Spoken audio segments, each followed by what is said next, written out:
Welcome to the Battlefield Show. I'm your host, Sage Goodwin, and as always, I'm joined by Sammy Boy. How you doing, man? I'm doing well, man. How are you? Doing fantastic. Ready to hop in and talk about some Battlefield. And today, we're going to be making some connections between Battlefield 2042 as well as the finals and the resurgence of Halo Infinite and the multiplayer there. Just do a little bit of an update on how we're feeling about the state of these kinds of multiplayer shooters and how we can learn from the finals, and maybe DICE can learn from the finals in Battlefield's future. So let's hop right in. So, Sammy, I'm torn about the finals. They announced that they're using AI voices, and that was very disappointing. I saw that. I thought that was annoying to me too, because I was like, I'd already got hooked on the game, and then I saw that, and it may have changed my stance a bit on the game. I don't think it like ruins. I don't just now think they're the devil or something, but I don't agree with it. I think, especially with everything that's going on in the actors community, that's just poor timing on their part. So yeah. I firstly want to say, as much as I really love the game, but I 100% disagree with that decision too. And I do think it's changeable too. That's the good thing, that they can just now bring in some actors. Surely they see the success of the game and think, okay, we can freaking afford to pay these people now. So yeah. It's something that until the game's fully out, and even after launch, they may eventually fix that. I can't fully judge it until we know. If they come out and say we're not changing it, then I'll have genuine issues with that. But I'm going to give them the benefit of the doubt that they've probably heard a shitload of complaints about it. And to be fair, I think a lot of games actually do that with like placeholder commentary, but usually it's with the robot voices, because it does take some effort of implementing the AI tools. That's what I thought was weird, because I think in the initial there was other beta, or like there might have been alphas a while ago that I didn't get to play, but apparently it had a more robotic AI in that too. So that was what confused me. That it's like, okay, they've obviously put a bit of effort into these AI voices, which is it's a bit concerning.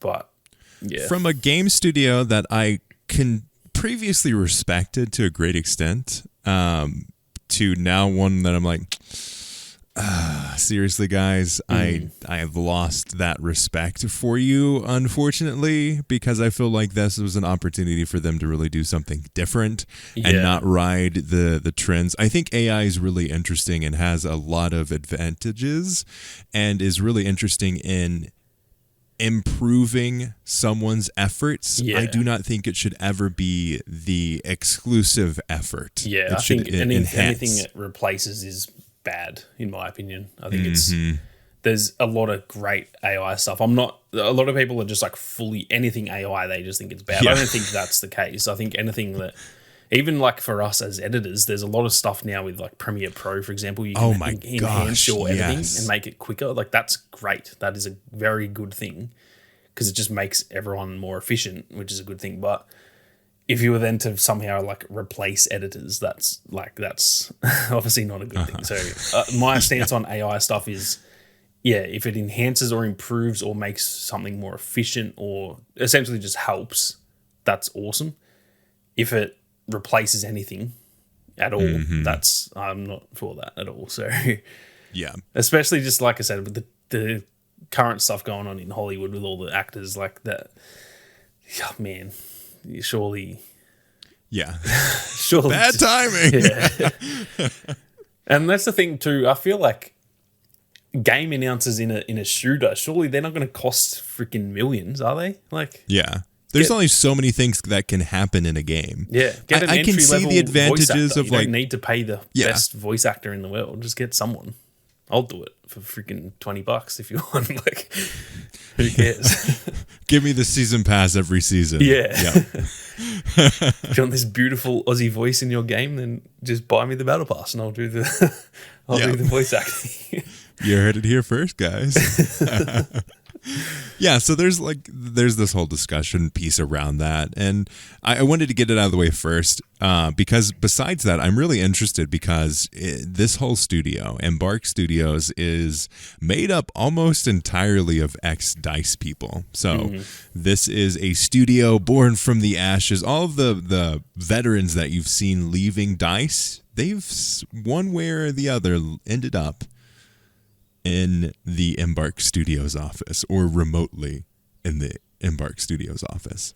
Yeah, it's very interesting to see how that went. And I kind of forgot about all that when this first happened because I just was like, I don't know. Anytime there's a new shooter, I was the same with X-Defiant. You've heard my praises of that game, but it's just like, man, if there's a new shooter, I'm instantly like, that's not going to do well because it's just there's such there's so many of them. Yeah, there's so many, and there's so many established ones with mostly just Call of Duty. You're going. I don't care what shooter it is. You're going up against COD.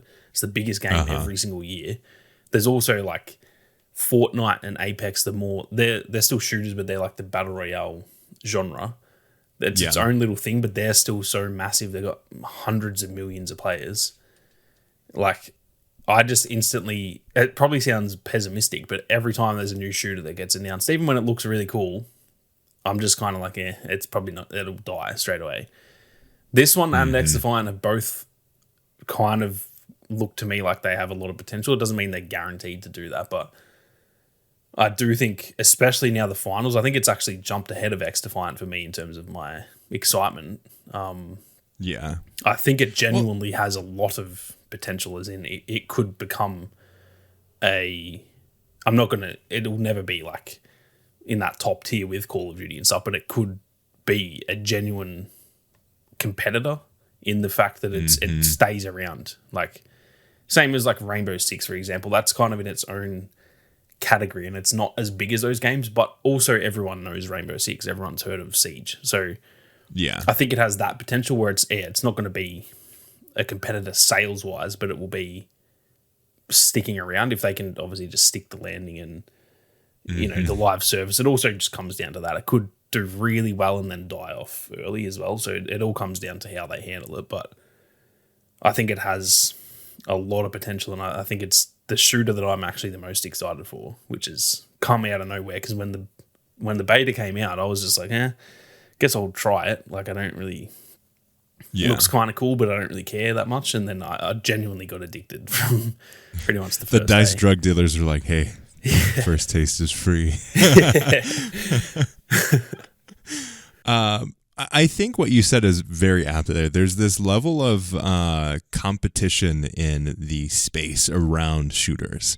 And everyone seems to be trying to go against COD. They're trying to go against the king of the hill, which is Call of Duty. And DICE, unfortunately, has some insane bug in their brain that they need to go up against Call of Duty directly and are making all these decisions that are just antithetical to what a Battlefield game is. And then you have the whole world of battle royales that hop up and then fail, and then hop up and then fail. It seems like every week there's a new battle royale that's getting announced.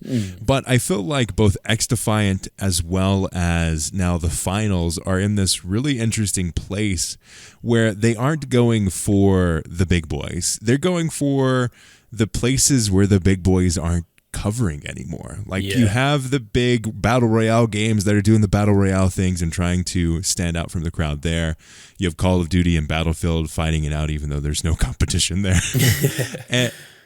And these companies are missing out on this whole rest of the market where people are looking for interesting, fun takes on the shooter. Yeah. To go in almost like you're going to play Battlefield or you're going to play COD and you're going to play this other shooter game. Yeah. And I feel like that's where the finals and X-Defiant are coming in. Yeah, I think that is the perfect description of the finals because it's such a unique take. I don't think I've ever played a shooter like this before. It's got little bits from a bunch of different games and then it's got stuff that I've genuinely never seen. The game modes are like by far the most unique modes that I've ever played. That's to me what hooked me in this game is all the shooter aspect, the gunplay and the movement and all that. It's not that different. It's pretty much just a normal shooter. The destruction's really good, but it's also, we've seen that in Battlefield. That's not a first. But the game modes are just insane, and the fact that it's essentially like instead of 2 teams of 6, it's like 4 teams of 3, and it's like it's this weird mix of a casual but high stakes shooter. And by that I mean when you play Call of Duty, that's obviously completely casual. You can die 50 times, it doesn't really matter. So it's just jump in, have a bit of fun, run around and shoot people. That's all that is. Same with X-Defiant, even to an extent. Same with Battlefield, even though it's got a bit of objective play to it. It's just like a respawn shooter. You run in, you try to get a few kills, you die, and you respawn and you do it again. This game is not quite like that, but it's also not too far to the lengths of like a battle royale where it's like super survival mode, as in you get 1 life and when you die you're back to the lobby. It's not to that level.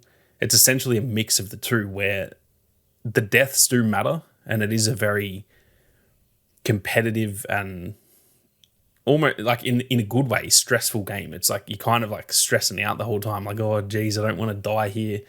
We've got to make this objective play and stuff. But it's also not so stressful that it's like Warzone, for example, or Fortnite or whatever.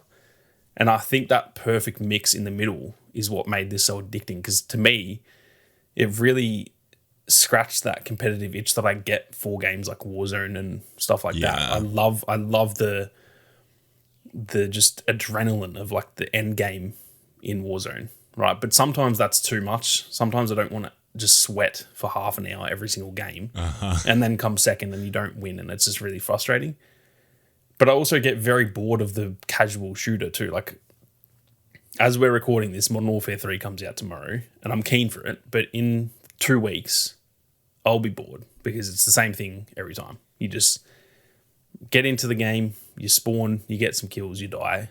It just goes over and over and the game ends. That's all it is. And it's fun in the moment, but it gets very boring very quickly for me, probably because I've been playing them for 15 years. So that's not so much on the game. It's more just I've done that so much. Whereas this on the topic of that too, though, that Modern Warfare 3 is basically Modern Warfare 2. Yeah, pretty much. Yeah. So I just think the game modes and just the balance they've got there of it being this like semi-competitive game where I don't know even how to explain it. It's every game you load into, I'm in the mindset of like, I really want to win this game, because whereas in COD, I don't care. I could lose by 100 points in the game of team deathmatch and I don't care, as long as I'm having fun myself. I don't care what the rest of my team's doing. In this game though, I genuinely did care about winning every single game. I was like really playing the objective hard and stuff like that. But it's also just casual enough that when I lose, I don't really care. And if I'm having a bad game, I just don't really care either. And I think they're really onto something there with the game modes, the way they play, and the fact that it's, I think also just the fact that it's 4 teams of 3 instead of just 2 opposing teams. I think they're definitely onto something there. So if they can support it properly, and obviously it needs to launch well, it felt really good in the state that it was, but there's definitely a few bugs they just need to tune up and stuff. But if it launches well and then they can just support it properly, like I genuinely think they're onto something big here. Mm-hmm. Well, how does the destruction piece take into effect with the finals? Because I feel like that was a big part of Battlefield's history, really, and that's how they stood out for a while from the crowd. And then with Battlefield 2042, I mean, it's there, just not to the scale that we kind of expected it to be. So how does it stand up or take effect in the finals?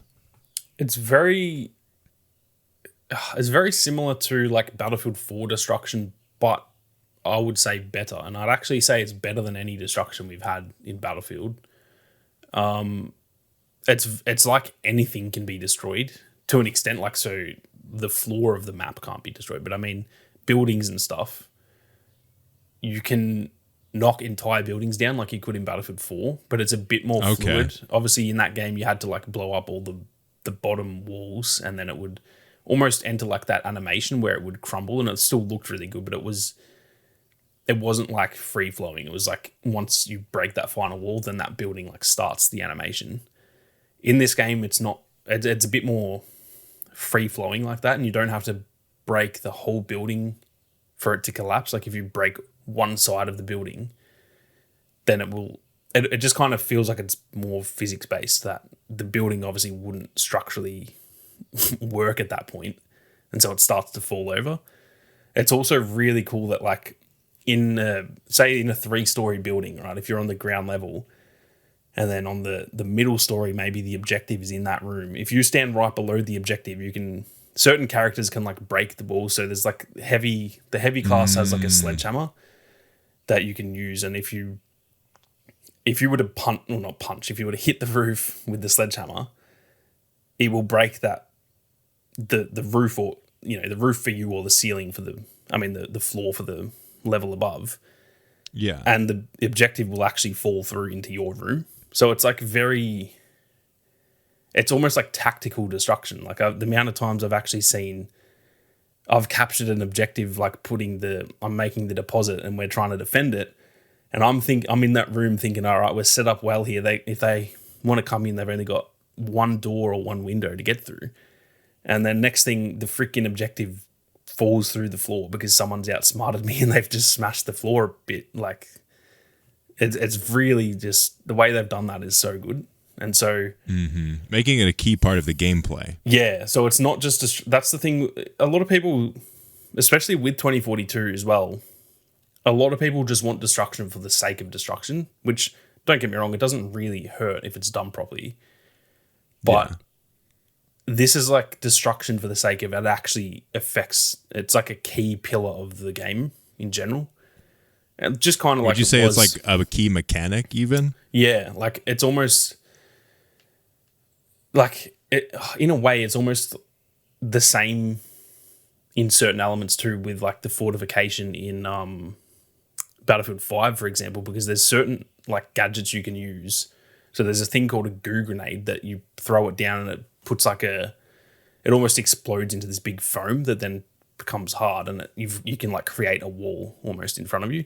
It's not a proper wall, but it's like a bit of cover that appears in front of you, for example. And so people would be going into the room where the objective is, they plant the thing on the objective, and then to try and block the enemies from coming in, they just throw a goo grenade at the door and it blocks the door off, for example. So it's not even just destruction. It's actually like you can just genuinely impact the map in general, whether it's destruction or creating things like the goo grenade, or there's like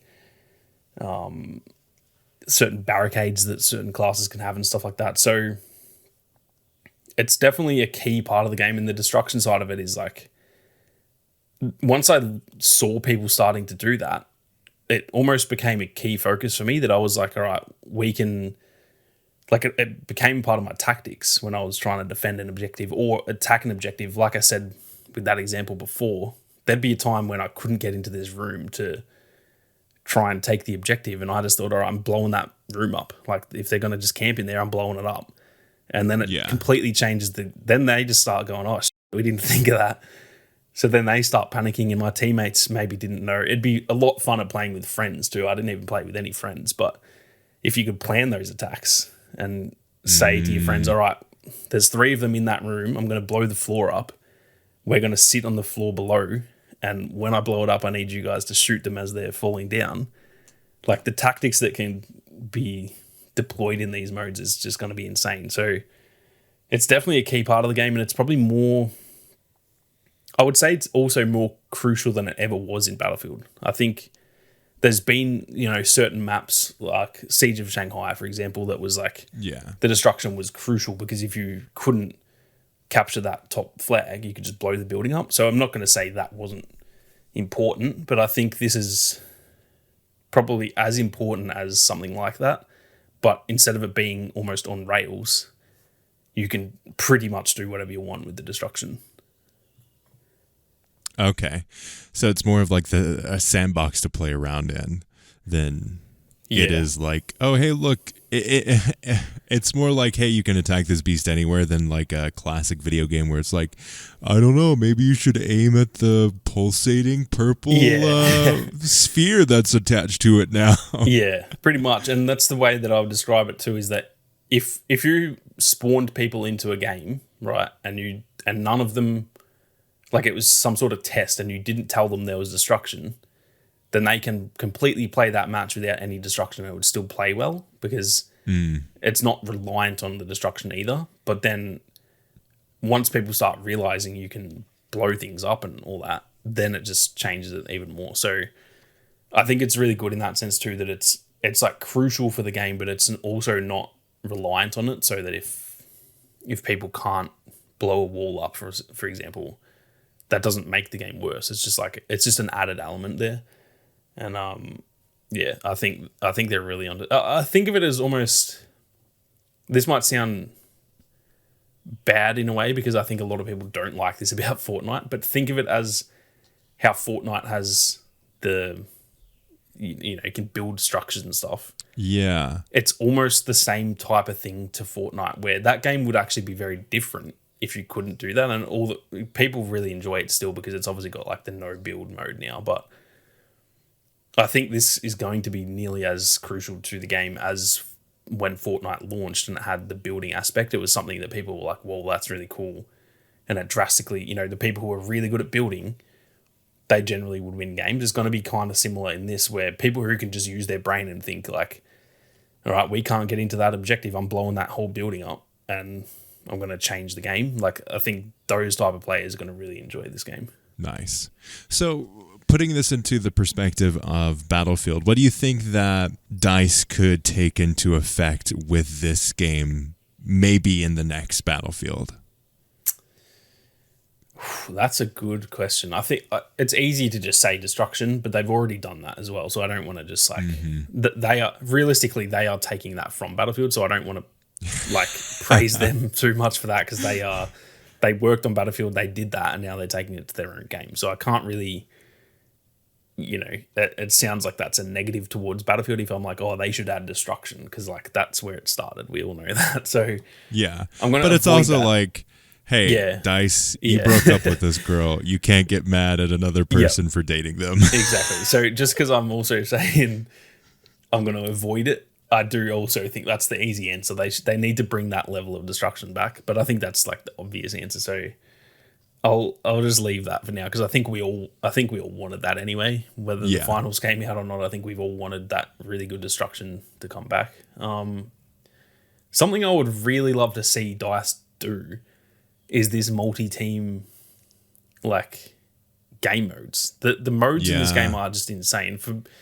I'll explain just one of them. There are multiple different ones. There's like the main mode that I played.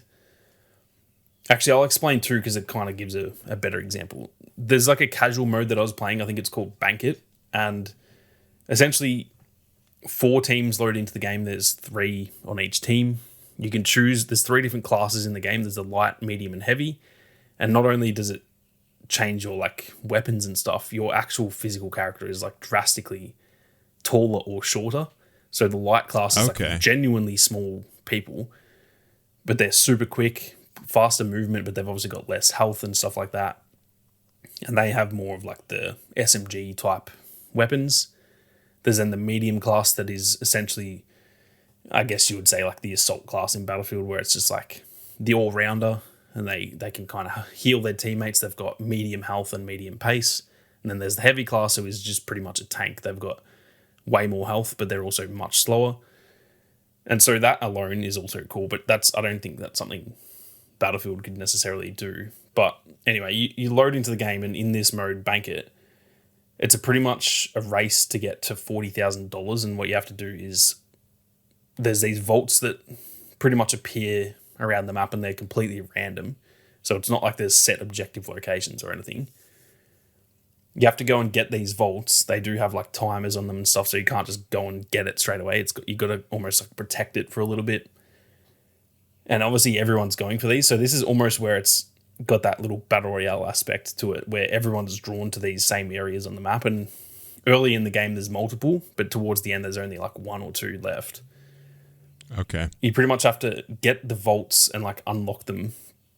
They all have different amounts. So like some are worth 3,000, some are worth 10,000.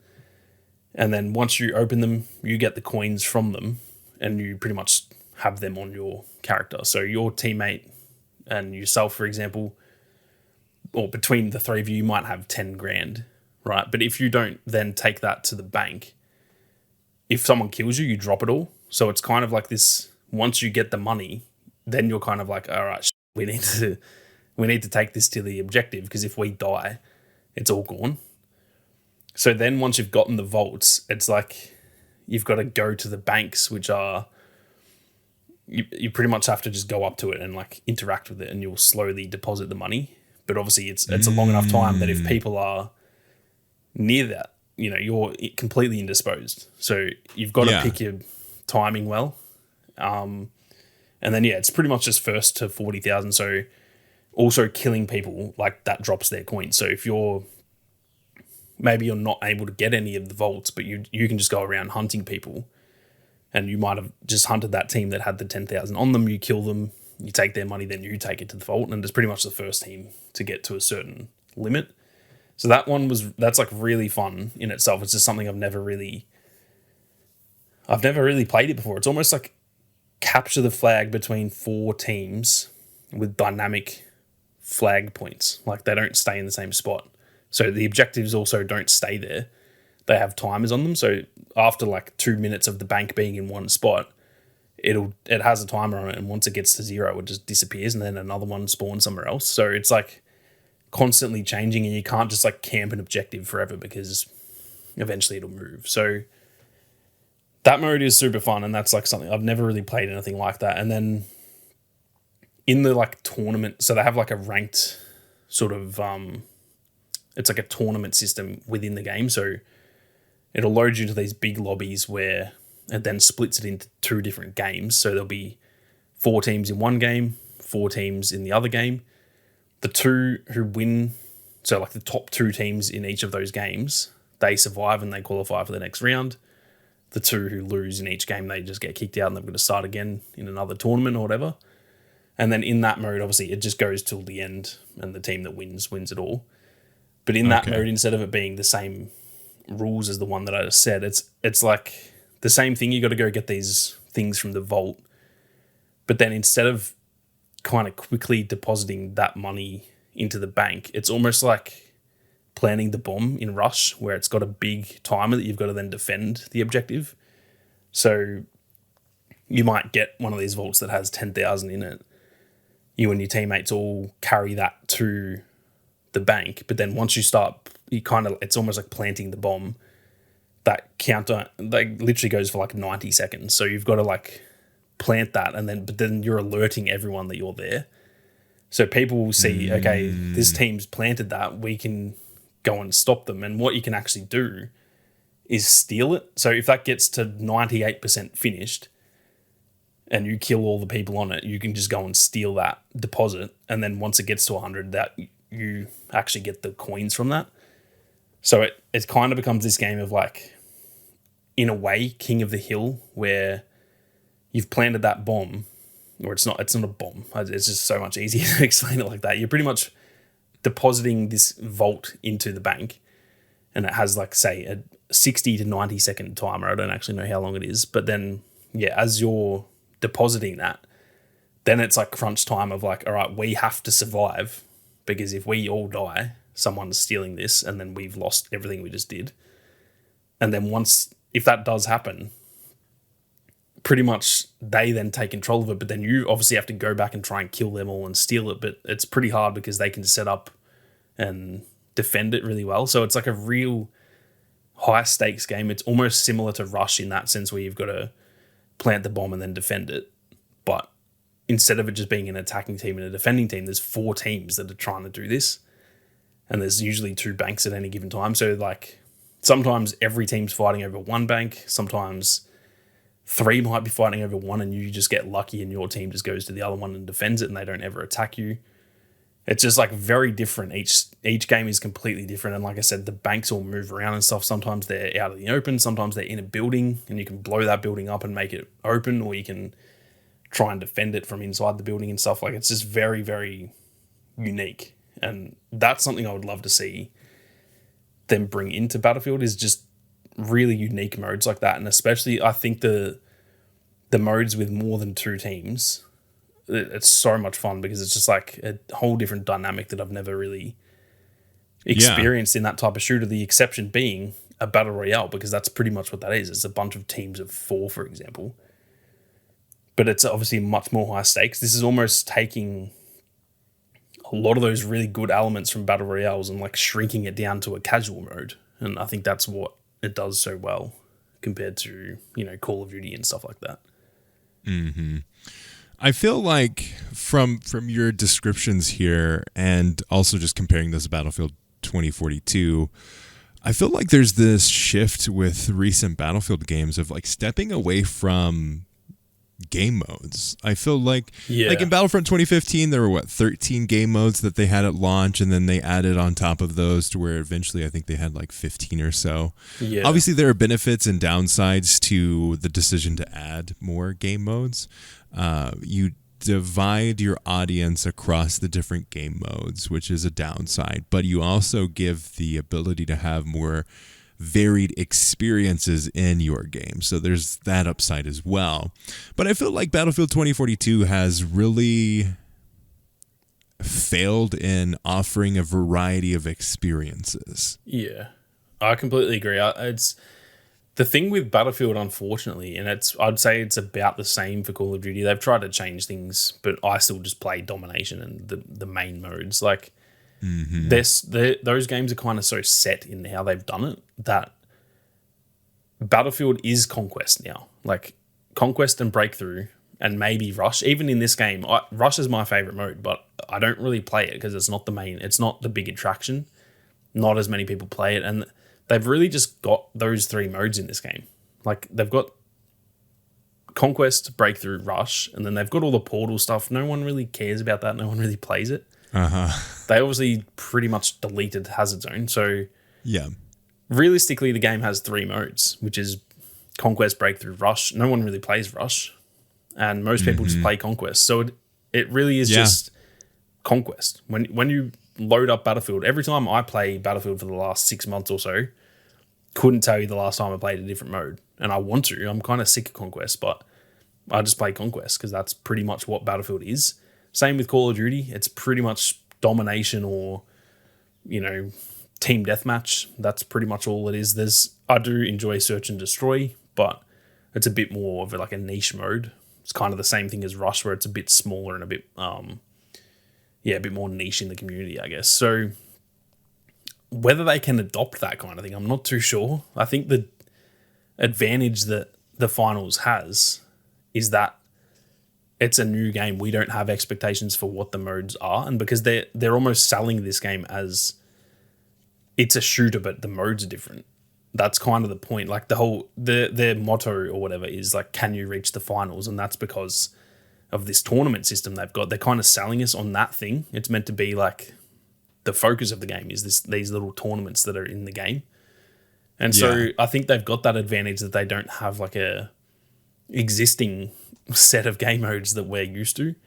Because to be honest, as much as I would love, even though I just said I'd love for Battlefield to put all these, smaller, different game modes in, they can't remove Conquest.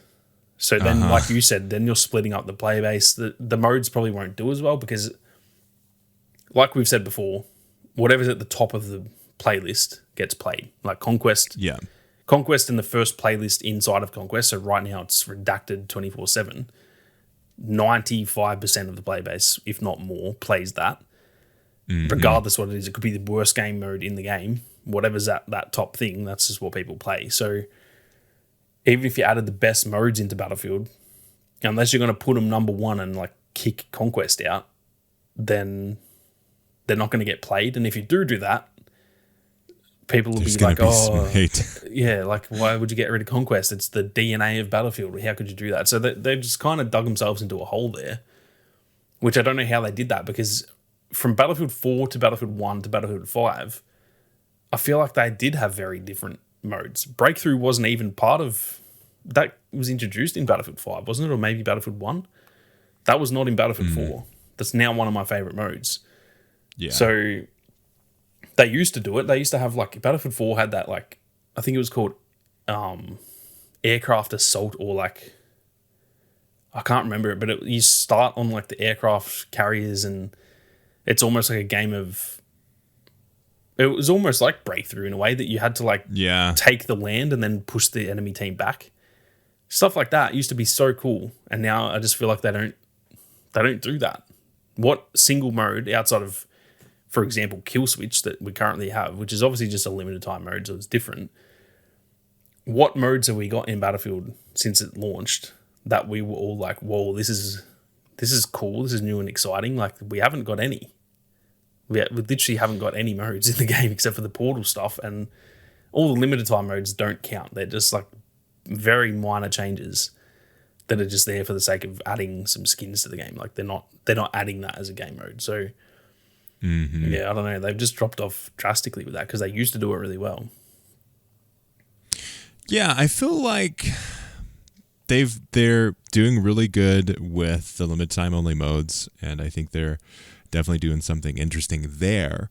But at the same time, they've left the actual real game modes to the wayside, and I think that's for, honestly, I think that's for the detriment of the game, because I feel like there could be a lot of these like smaller communities built up, and then obviously, like you said, there's the excuse of Portal that they have, like if you want a smaller game mode, go to Portal, and again, we've talked about that. But I would love to see something that they could do that would not affect the player base too much. Would be, you have Conquest and you have Breakthrough. Those are the big modes. And then you have like what the Finals is doing, where they have, 12 total people? 4 teams of 3. You have 12. You have a 24 mode. Like, you kind of piece it out. Maybe they do rotate like they did with Battlefront, as they had a rotating cycle of, was it Jetpack Cargo and something else. I think it was that, and the Ewok Hunt kind of switched around for a while, and they just decided to keep Ewok Hunt. But they did do that for a while, where it was like, it was, you'd log in. I think it was, I don't know if it was fortnightly or like month to month, but like you'd log in and the mode would have changed. And it's like, for example, with Kill Switch, it's really cool, and it's I think people are enjoying it, but then it goes away forever. Like, it doesn't, you got to bring these back, and also I think you can only bring them back if they're good. All the other ones, let's be honest, like during we saw with Redux. Yeah, I literally didn't play them. I tried. I physically was like, I need to make some videos on this, and I just couldn't. It wasn't fun. So, like, they've obviously not done enough of an effort there with those modes. When you compare them to Jetpack Cargo and Ewok Hunt, they are entirely different. Like, they are so drastically different from the rest of the game. It's the same with Kill Switch. I think that's a good enough mode that they could kind of keep that on a rotation. If it was the only limited time mode and it was just, or I guess became a non-limited time mode and it was just there permanently, I probably wouldn't play it, because I'm like, all right, well, that's there whenever, so I don't have the urgency to play.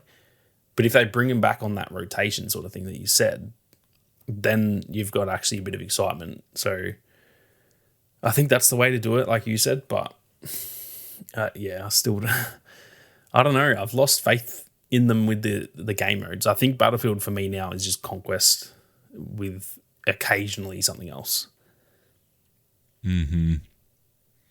It's a shame that we're getting to this place with Battlefield and its modes. Like, there's so many things that they've just decided to not do in Battlefield 2042 that I feel like is kind of a shame. Like, it's not terrible, but it would be better if it was in the game, and they're slowly adding more things. And now with like the features that we're all thinking like, hey, maybe for the next game, or maybe for the future game, or maybe, hey, instead of just having a, what was it, like 6 to 8 week long event that brings back all the modes, what if you just had like a rotating banner that said, hey, we're going to rotate through these on a permanent basis throughout all of the seasons, and And maybe when they have the limited time only modes, those go away, so it focuses everyone on the new limited time only modes.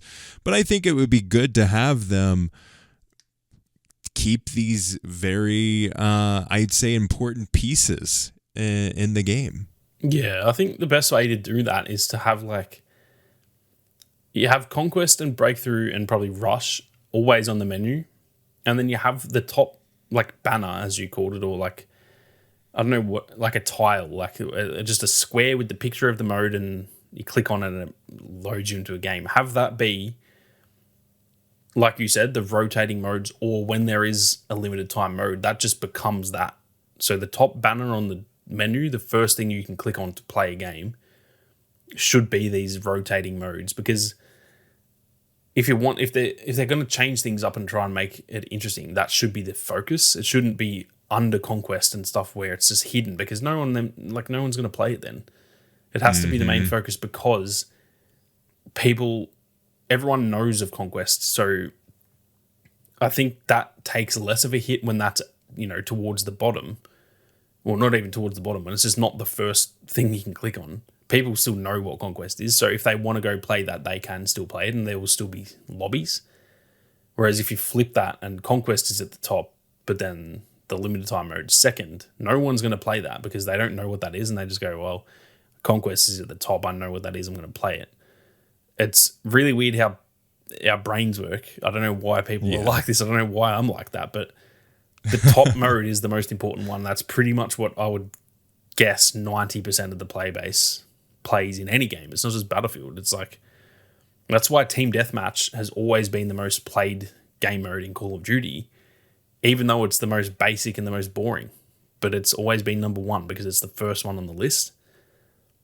They need to change that around, because people now know, everyone knows Team Deathmatch. So if you try that first tile that's a limited time mode and you don't like it, then people who are super casual, they may not know what they're clicking on, for example. They just click whatever to play a game. They might play it and go, I don't really like that one. Let me back out. And then they go, oh, there's Conquest. It's just under. I know that mode. I've played that before, so I'll play that instead. I think that's how it should be done, because the way that it currently is, that's why I was saying Battlefield is just Conquest to me, because realistically in Australia, that's the only game. I can't find games of any other mode because of that exact thing. The casual player base, which is in every game 90 to 95%. There's only, I think it's easy for us as more hardcore gamers, as we love to say, the gamers are the buzzword. We think that everyone's like that, when in reality that is such a small part of the community that most other people just they just turn their game, the console on, just play the game that they want to play. The new COD's out tomorrow. 95% of the people playing it just load it up. They haven't watched people's YouTube videos on how to get better, and they don't know the latest patch details. They just load the game up and click play. That is how most people operate. It's just the rest of us, the more fixated on it. And I think it's easy for us to think that everyone's like us when they're not. It's just not how it is. So, yeah, I've always had an issue with that, how they always put... Can you remember when in Battlefront 2 when they moved Galactic Assault into the More tab? Yes. The outrage behind that. And a lot of people were like, dude, why do you care so much? It's still there. They're not deleting it. And I remember saying, well, I guarantee in a few years I'll never be able to find a game of that ever again. And what do you know? I'm getting back into the Battlefront content. I literally cannot find games of Galactic Assault. Do you know why? Because it's in a different part of the menu. It's not the first thing. If it was the first thing on the list, I guarantee I'd find games straight away. But unfortunately, it's not, and I cannot find games of it. And that is exactly why I had such outrage. Everyone did when that happened. And all the casual players were kind of who cares? If you want to play it, it's still there. You just got to press one more button. And all of us that were in the know, we went, well, that's unfortunately, I wish that's how it worked, but that's not how it works. Yeah. If you're putting something away from the top of the menu, it's dead. You may as well delete it from the game at that point. Yeah. Goodbye, game. Yeah. Hopefully they can find a good middle ground with the future updates, and hopefully they can find some inspiration with the finals and all these other very unique games that are coming out. And they don't just only look at Call of Duty when they make a decision, but they look at the variety of these other games that are out there. Yeah, exactly. I think that's the key, is that when they try to compete with the top games, it just doesn't work. You got to look at, it's not a bad thing to look at other games or whatever for inspiration, but you can't just like copy them, firstly, because if you're going to copy it, it's like theirs is going to be better. So why would you try and do that? But secondly, like with the finals or with X Defiant, for example, that's a little bit different too. And then it's almost just like COD with a bit of a hero shooter element. They've done their own thing there. You've got these like abilities and stuff that you choose depending on which character you choose and stuff like that. So they've done their own thing too. And that's why that is a bit more interesting to me than COD, because it's pretty much the same game, but with a difference. And that's the part that gets me, because if I just want to play something that is just pretty similar to COD, well, I'll just play COD because that's the most proven one. I'll just be like, nah, I'm not going to risk it with this other game. I'll just play the one that I know it's tried and tested. That's not what I want in the shooter anymore. We've been playing tried and tested shooters for like a decade. I want something different. That's why the Battle Royale boom did something for me. It got me fully addicted again to shooters because it was different. And kind of the same with that. That's now a bit boring for me. It's been around for a long time, so there needs to be something else. And that's why I had so much fun with the finals, because it was something different. It almost felt like it's its own genre. We've got the casual shooter. We had the big like Battle Royale boom. There's the more niche like I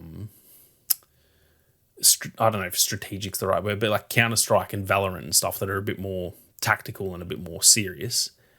There's all those niches, and then it now feels like the finals is its own niche, where it's like this tournament-based ranked game. Like I don't know. I just think they've done that really well, and that's what Battlefield needs to find their own thing, which it used to just be the big sandbox game, but they haven't changed that.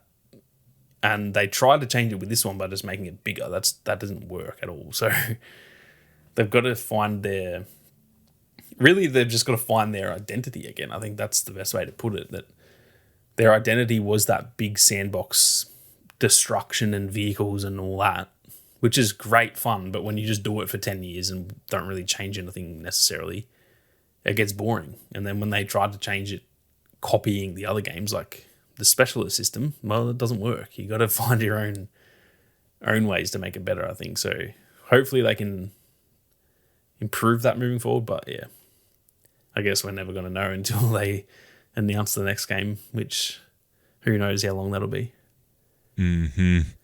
Could be sooner than you think, but hopefully it's longer than we expect. But yeah, let us know your thoughts in the comments below on the finals, if you played it, as well as what you think could be implemented in Battlefield 2042 or whatever the next game ends up being. As always, we'd like to thank Ethan Clark for the beautiful thumbnail, all of you for listening, and as always, we'll see you on the battlefield.